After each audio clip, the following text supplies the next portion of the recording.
The Urantia book, section 4, The Life and Teachings of Jesus, paper 178, Last Day at the Camp.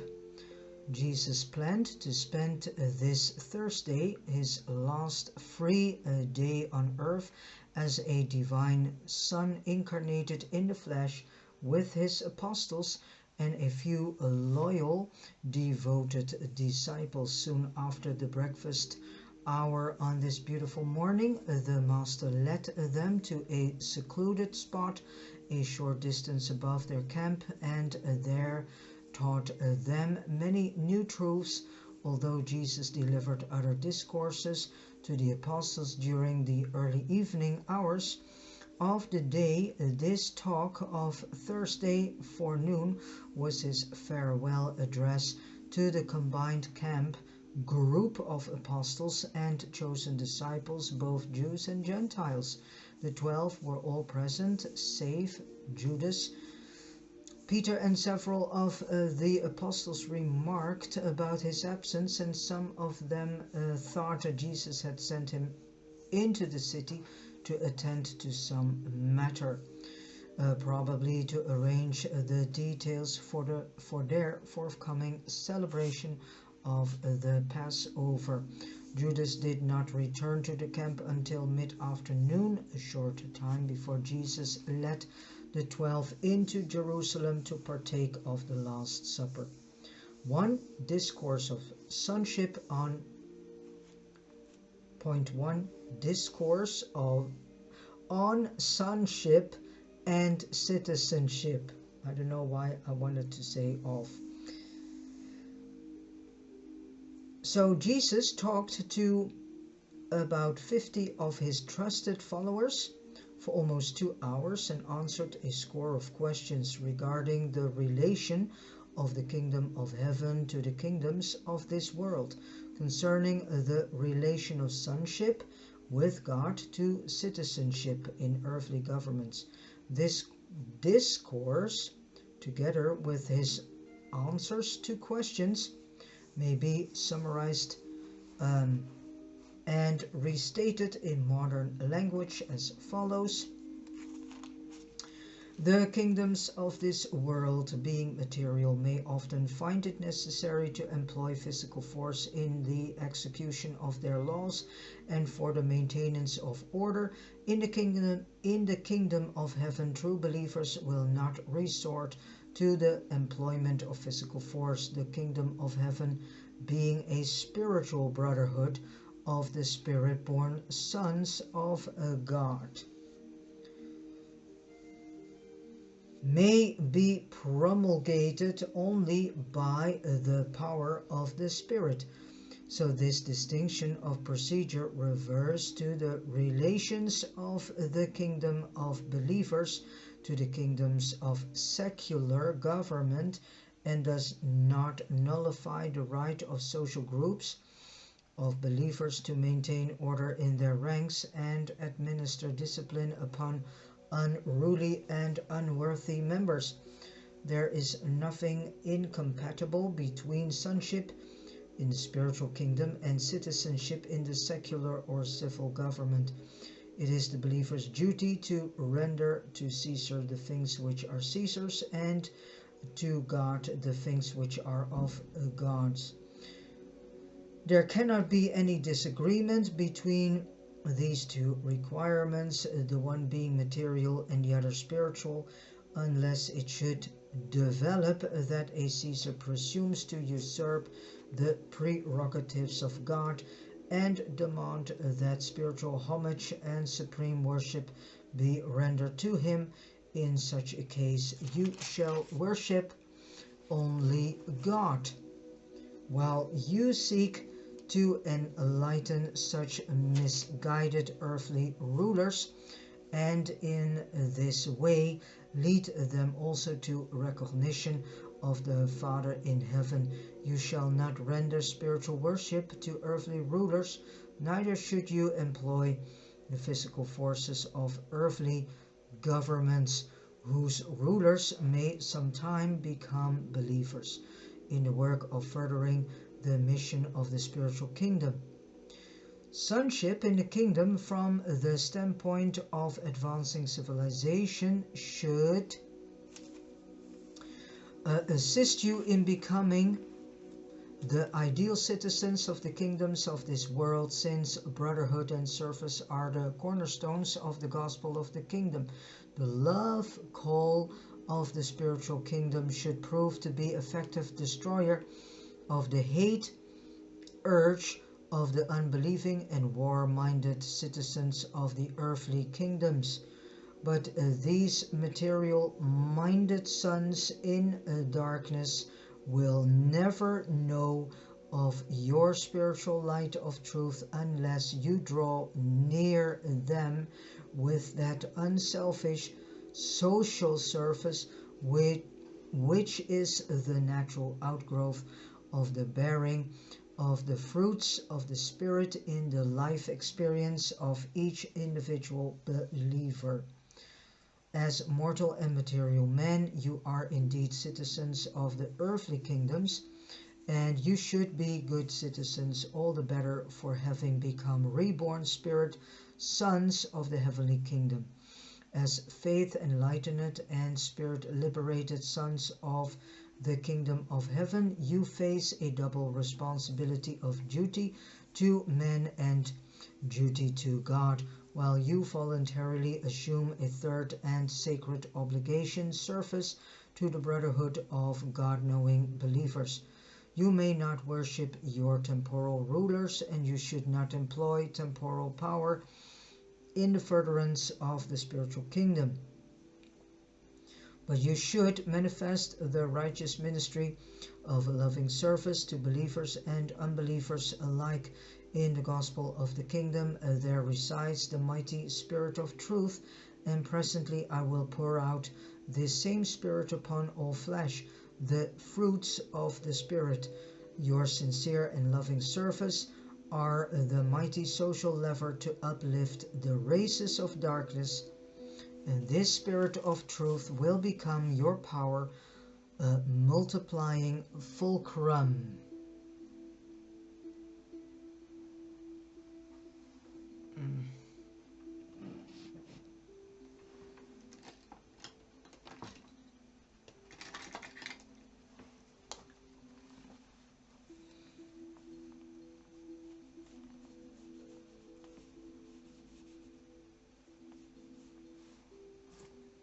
Display wisdom and exhibit sagacity in your dealings with unbelieving civil rulers. By discretion show yourselves to be expert in ironing out minor disagreements and in adjustment trifling misunderstandings. In every possible way, in everything short of your spiritual allegiance to the rulers of the universe, seek to live peaceably with all men. Be you always as wise as serpents, but as harmless as doves.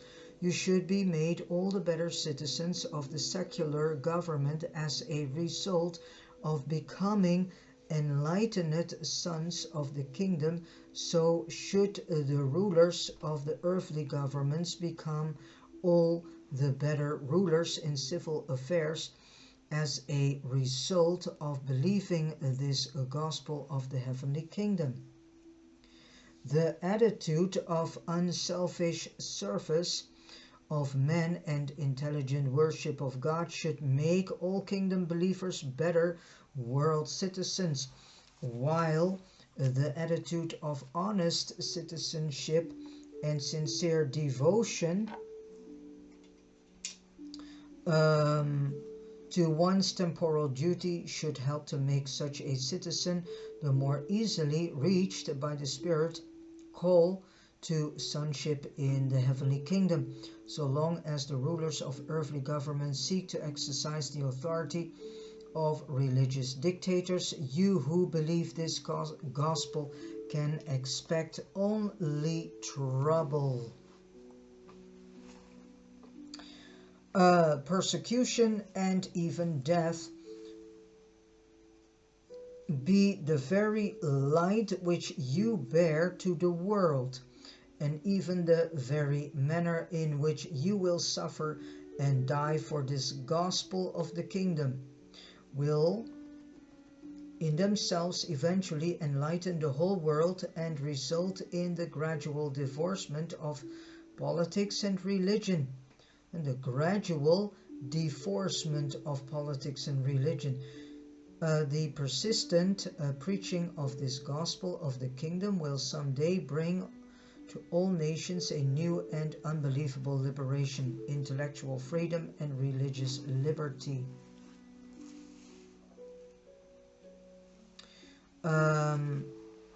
Under the soon coming persecutions by those who hate this gospel of joy and liberty, you will thrive and the kingdom will prosper. But you will stand in grave danger in subsequent times when most men will speak well of kingdom believers and many in high places nominally accept the gospel of the heavenly kingdom. Learn to be faithful to the kingdom even in times of peace and prosperity. Tempt not the angels of your supervision to lead you in troublous ways, as a loving discipline designed to save your ease-drifting souls.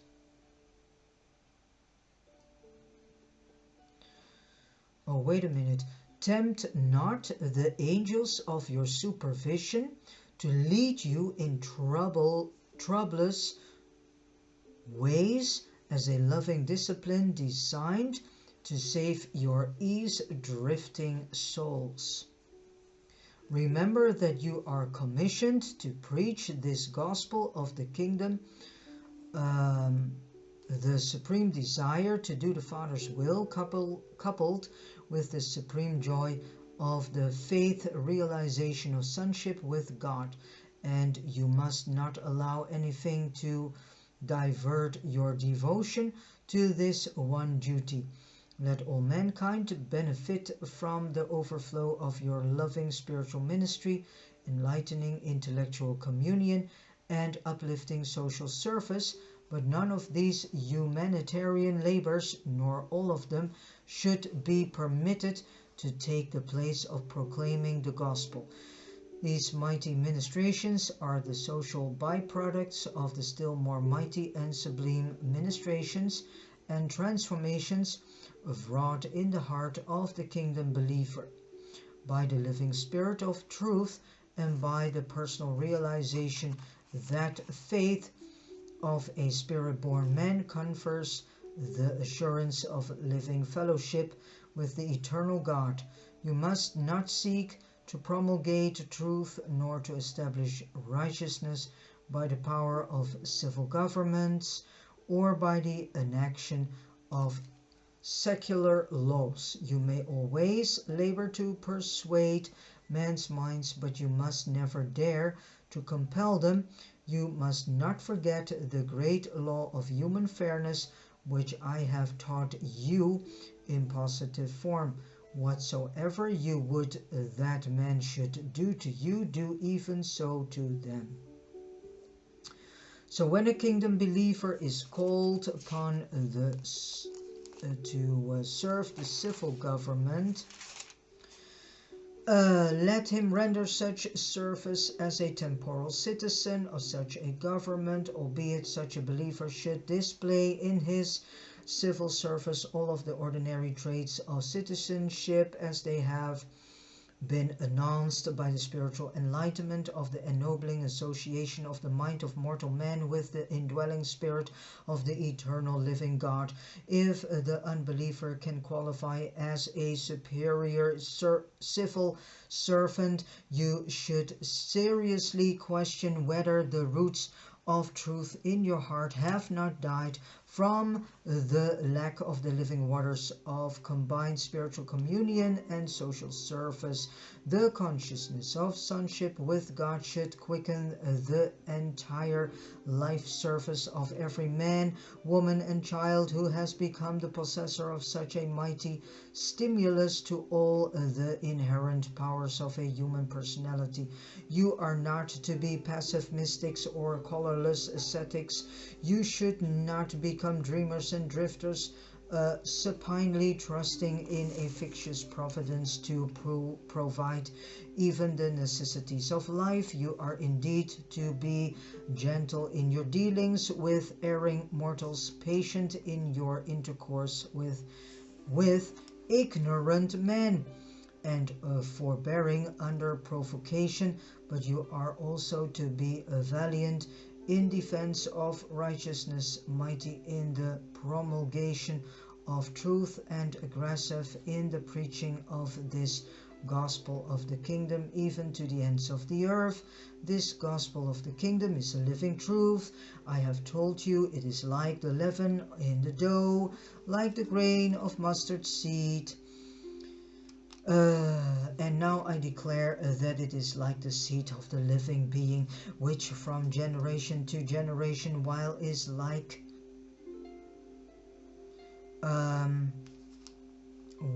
it remains the same living seed, unfailingly unfolds itself in new manifestations and grows acceptably in channels of new adaptation to the peculiar needs and conditions of each successive generation.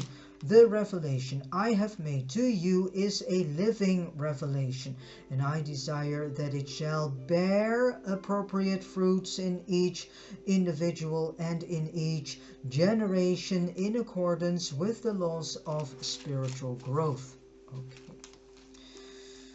Throughout the vicissitudes of life, remember always to love one another. Do not strive with men, even with unbelievers. Show mercy even to those who despitefully abuse you. Show yourself to be loyal citizens, upright artisans, praiseworthy neighbors, devoted kinsmen, understanding parents, and sincere believers in the brotherhood of the Father's kingdom. And my spirit shall be upon you now and even in the end of the world.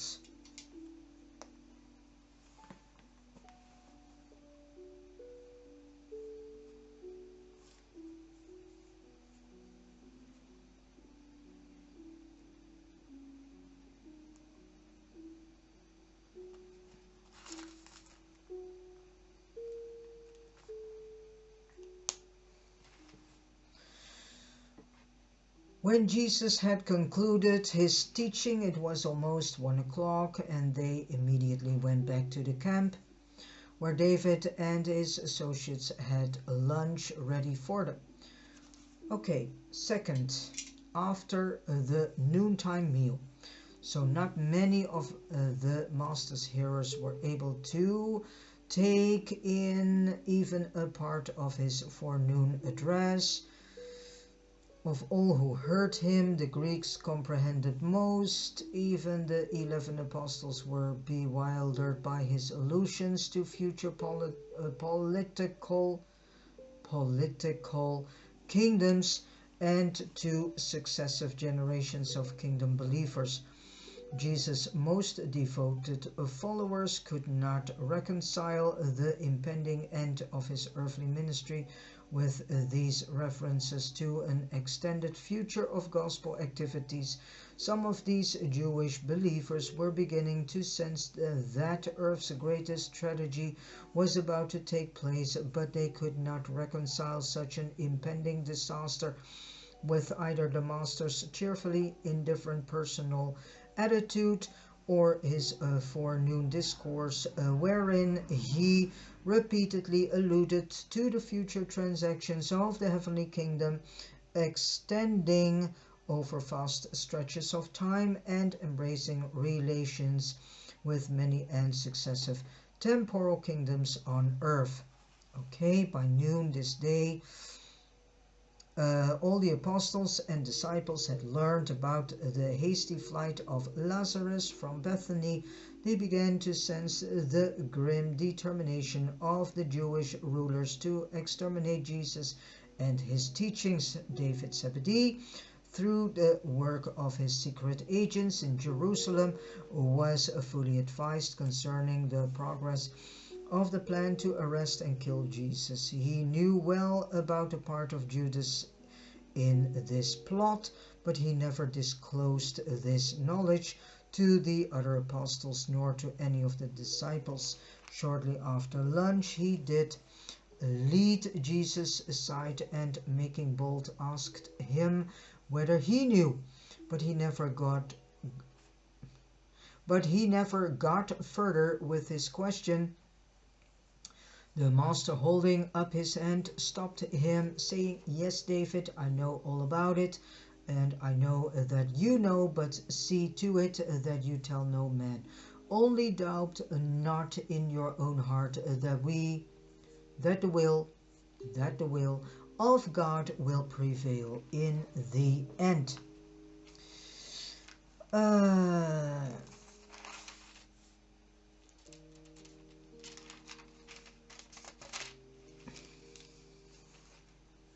This conversation with David was interrupted by the arrival of a messenger from Philadelphia, bringing word that Abner had heard of the plot to kill Jesus and asking if he should depart for Jerusalem. This runner hastened off for Philadelphia with this word for Abner: "Go on with your work. If I depart from you in the flesh, it is only that I may return in the spirit. I will not forsake you. I will be with you to the end." About this time Philip came to the master and asked, "Master, seeing that the time of the Passover draws near, where would you have us prepare to eat it?" And when Jesus heard Philip's question, he answered, "Go and bring Peter and John, and I will give you directions concerning the supper we will eat together this night. As for the Passover that you will have to consider after we have first done this."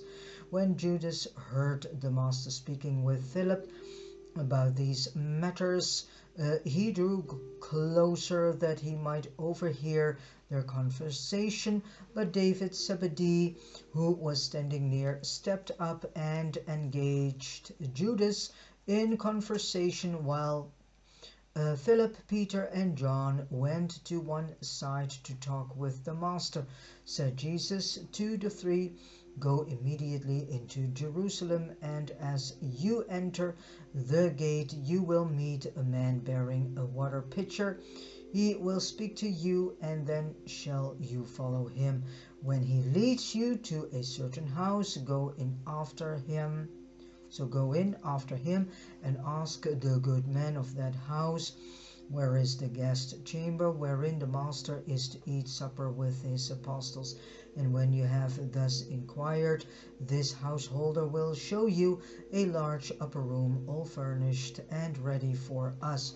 When the apostles reached the city, they met the man with the water pitcher near the gate and followed on after him to the home of John Mark, where the lad's father met them, showed them the upper room in readiness for the evening meal. And all of this came to pass as the result of an understanding arrived at between the master and John Mark during the afternoon of the preceding day, when they were alone in the hills. Jesus wanted to be sure he would have this one last meal undisturbed with his apostles, and believing if Judas knew beforehand of their place of meeting, he might arrange with his enemies to take him. He made this secret arrangement with John Mark. In this way, Judas did not learn of their place of meeting until later on, when he arrived there in company with Jesus and the other apostles. David Zebedee had much business to transact with Judas, so that he was easily prevented from following Peter, John, and Philip, as he so much desired to do. When Judas gave David a certain sum of money for provisions, David said to him, Judas, might it not be well under the circumstances to provide me with a little money in advance of my actual needs? And after Judas had reflected for a moment, he answered, Yes, David, I think it would be wise. In fact, in view of the disturbed conditions in Jerusalem, I think it would be best for me to turn over all the money to you. They plot against the master, and in case anything should happen to me, you would not be hampered. And so David received all the apostolic cash funds and receipts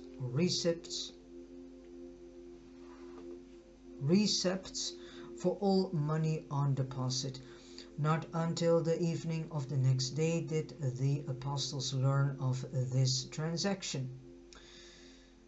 It was about 4:30 when the three apostles returned and informed Jesus that everything was in readiness for the supper.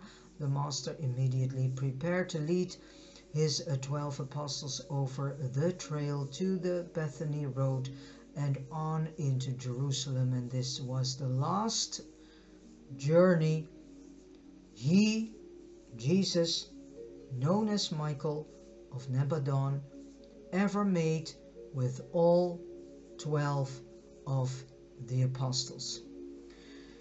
3, which is also the last subchapter of this paper, 178. On the way to the supper, seeking again to avoid the crowds passing through the Kidron Valley, back and forth between Gethsemane Park and Jerusalem, Jesus and the 12 walked over the western brow of Mount Olivet to meet the road leading from Bethany down to the city. As they drew near the place where Jesus had tarried the previous evening to discourse on the destruction of Jerusalem, they unconsciously paused while they stood and looked down in silence upon the city. As they were a little early, and since Jesus did not wish to pass through the city until after sunset, he said to his associates, So sit down and rest yourselves while I talk with you about what must shortly come to pass. All these years have I lived with you as brethren, and I have taught you the truth concerning the kingdom of heaven, and have revealed to you the mysteries thereof. And my Father has indeed done many wonderful works in connection with my mission on earth. So here Jesus is literally telling us that it was not he, but in actuality the Father, the one true living God himself in him, that did all these wonders and miracles. Oh, I lost track.